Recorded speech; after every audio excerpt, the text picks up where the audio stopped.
안녕하세요. 네, 강태입니다. 오늘은 헤어지고 후폭풍이 오는 경우에 대해서 얘기를 해볼까 해요. 저한테 한번 정리를 해달라고 하셔서 많이들 물어보시더라고요. 근데 너무 이별 관련된 영상들만 다이렉트로 쭉 올리기는 뭐해가지고 이제서야 올리게 됩니다. 죄송하네요.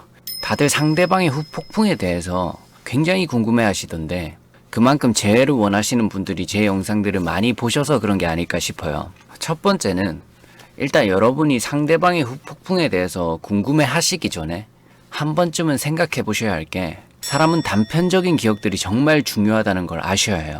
이걸 조각 기억이라 하는데, 이런 조각 기억들이 정말 중요한 역할들을 해요. 여러 가지 조각조각 나뉜 단편적인 기억들이, 추억들이, 그러니까 좋은 기억일수록 좋은 추억일수록 그게 많이 쌓여 있으면 있을수록 상대가 후폭풍이 올 확률은 높아집니다.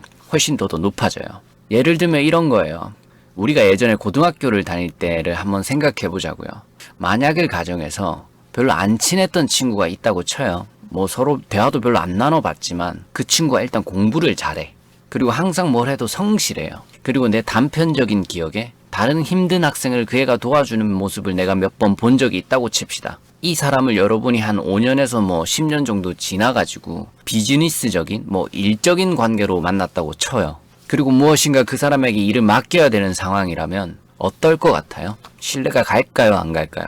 그래도 뭔가 조금은 더 신뢰가 가죠. 뭐 꼭 이 사람이 일을 엄청 잘 해낼 거란 확실한 보장은 없지만 분명히 이 정도의 생각은 떠오를 거예요.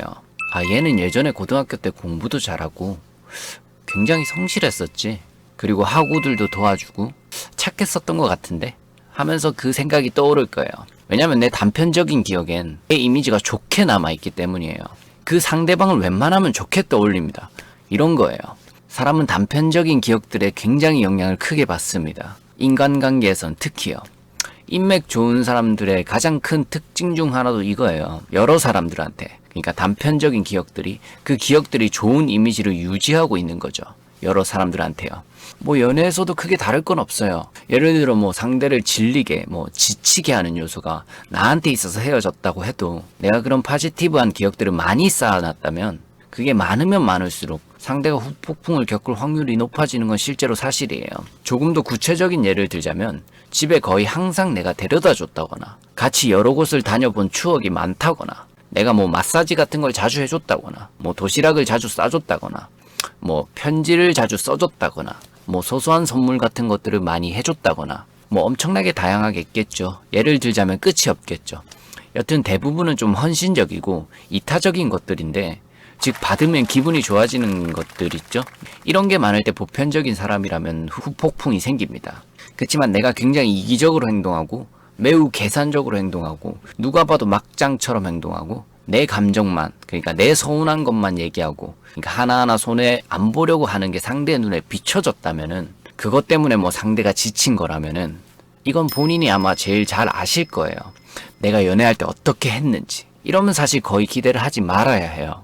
가능성이 거의 없습니다. 상대가 내 생각을 별로 안 해요. 자기 자신이 이 후자의 경우에 속하면은 차라리 그냥 바로 붙잡아보고 안 되면 빨리 내 마음을 정리하시길 바랍니다. 즉 빨리 쇼부를 보는 거죠. 가능성이 진짜 거의 없고 희박한데 그걸 그냥 마냥 기다리는 것은 오히려 고통받는 시간만 더 길어지고, 그게 길어진다고 해서 결과는 거의 바뀌지 않잖아요. 그럼 나중에 마음 정리도 더 못하게 되는 거거든요. 내가 상대한테 잘못한 게 너무 많다면은 조금은 냉소하게 들리실지도 모르겠지만 사실 기대를 별로 안 하셔야 되는 게 맞아요.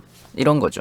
내가 그 사람이 싫어하는 짓을 계속했고 헤어진 직후에도 미친 듯이 매달려서 더 싫어지게 했고 그리고 나서 끝에는 욕하면서 싸웠다? 재회 가능성이 있을까요? 거의 없을 겁니다. 거의 혐오하는 수준에 이뤘을 수도 있어요. 그나마 후폭풍이 조금이라도 생겨야 재회 가능성이 있는 거지. 그럴 씨앗조차 없으면은 이 경우는 아무리 기다려도 소용이 없을 확률이 너무 높아요. 굳이 예외가 있다면 상대가 아주 착한 사람, 아주 마음이 여리고 정이 많은 사람, 그러니까 모성애 부성애 같은 것들이 많은 타입의 사람일 경우밖에 없겠죠. 그치만 이 경우는 보통 그런 착한 사람 쪽을 차놓고 후회하는 게 대부분이지 보편적인 상황은 아니에요. 두 번째로 상대방이 후폭풍이 올 수 있는 경우는 내가 잘 되는 것입니다. 이게 되게 심플해 보이지만 진리에 가깝기도 해요. 이 경우는 세월이 지나고도 연락이 올 수도 있어요. 다른 사람을 많이 만나다가요. 다른 사람을 많이 만나보다가 나중에 생각이 나서 나한테 연락을 하는 거죠. 어디서 나를 보고. 실제로 그런 경우도 적지 않아요. 그렇지만 그랬을 때는 웬만하면 이미 내가 마음이 바뀐 상태죠, 거의. 하지만 사람의 보여지는 가치라는 것도 굉장히 중요한 역할을 해요. 되게 쉽게 예를 하나 들자면은 전 인스타를 안 하는데 제 친구 중에 인스타 팔로우가 꽤 많은 친구가 있어요. 걔는 모르는 사람한테 쪽지가 되게 많이 오더라고요. 그걸 DM이라고 하던데 여튼 팔로우가 많고 이런 것도 그게 어떤 사람한테는 신기할 수도 있고 가치로 보일 수 있잖아요. 적어도 불특정 다수한테 인스타를 안 하는 사람보다는 팔로우 많은 사람이 더 영향력이 있어 보이죠. 무슨 말을 하든 사진을 찍어 올리든 글을 쓰든 관심 받는 사람 수 자체가 다르니까요. 아무튼 헤어진 직후엔 대부분 상대방한테 내가 별로 가치 있는 사람이 아닙니다. 그래서 헤어진 거예요. 그리고 예의상 이렇게 말하는 경우가 많죠. 이제 연애 감정이 안 든다. 되게 슬픈 말이지만 저 안에 참 많은 뜻을 담고 있다고 생각을 해요. 뭐 연락 문제로 차일 수도 있는 거고 백수라서 차일 수도 있는 거고 재미가 없어서 차일 수도 있는 거고 다양하게 있겠지만 어떠한 이유로 인해 내가 그 사람한테는 가치가 없어진 거예요. 물론 내가 잘 되더라도 연락이 절대 안 오는 케이스도 많이 있어요. 왜냐하면 변수라는 게 많이 존재하니까. 상대도 잘 되어버릴 수도 있는 거고 그리고 애초에 헤어진 사람이 잘 되든 말든 관심 없는 사람들도 있거든요. 제가 그래요. 여튼 헤어짐의 원인이 성격의 비중을 가장 많이 뒀을 수도 있잖아요. 그건 사람마다 다 다른 거니까. 그렇게 성격 때문에 많이 지쳐서 헤어진 경우라면 되게 연락을 안 합니다. 그래서 그만큼 성격이 중요해요. 그래서 내가 항상 이걸 강조하는 거예요. 이 두 번째 예시처럼 내가 잘 되는 경우에도 내 가치가 높아지는 경우에도 단편적인 기억들이 어느 정도 좋은 편에 속해야 돼요. 이 경우도. 그러니까 보완을 해주는 느낌이지 내가 진짜 개차반에 행동 쓰레기처럼 하고 상대의 멘탈을 터뜨리고 상대를 질식하게 하고 정서적인 교감 같은 것은 하지도 않아 놓고 내 가치가 높아지면 무조건 연락이 올 거다? 그거는 진짜 헛소리예요. 그건 진짜 천만의 말씀이고 그렇게 되면 거의 연락이 안 올 거예요. 그런 분포도가 그려질 수밖에 없죠. 또 이 경우는 자존심 때문에 연락을 못 할 수도 있고 오히려 내가 잘 된 상태에서 상대가 연락이 오면 내가 싫을 수도 있잖아. 왜냐면 상대가 좀 속물 같아 보일 수도 있잖아요. 안 그런가요? 저는 좀 그럴 것 같은데 여하튼 그래서 제가 진짜 재회를 하고 싶으면 상대한테 후폭풍을 주고 싶으면은 제 본심을 잘 들여다보고 웬만하면 깽판 치지 말라는 거예요. 댓글을 제가 많이 읽고 답글을 달다 보니까 그런 분들이 많이 있더라고요. 이미 실수를 너무 많이 했어. 그렇게 실수를 다 한 후에 그리고 없는 방법을 막 쥐어짜내가지고 찾으시려고 하는데 진짜 스스로가 잘 알 거라 생각해요. 자기 자신이 잘 판단해보세요. 스스로를. 내 행동에 문제되는 부분이 설령 있었어도 그게 뭐 사소한 걸 수도 있잖아요.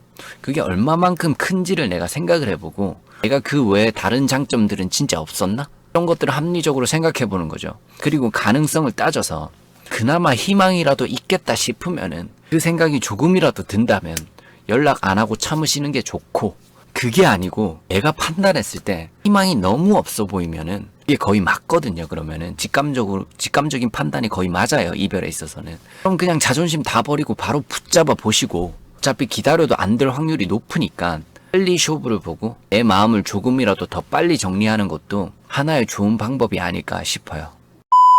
영상이 도움이 되셨다면 구독하기와 좋아요 부탁드립니다.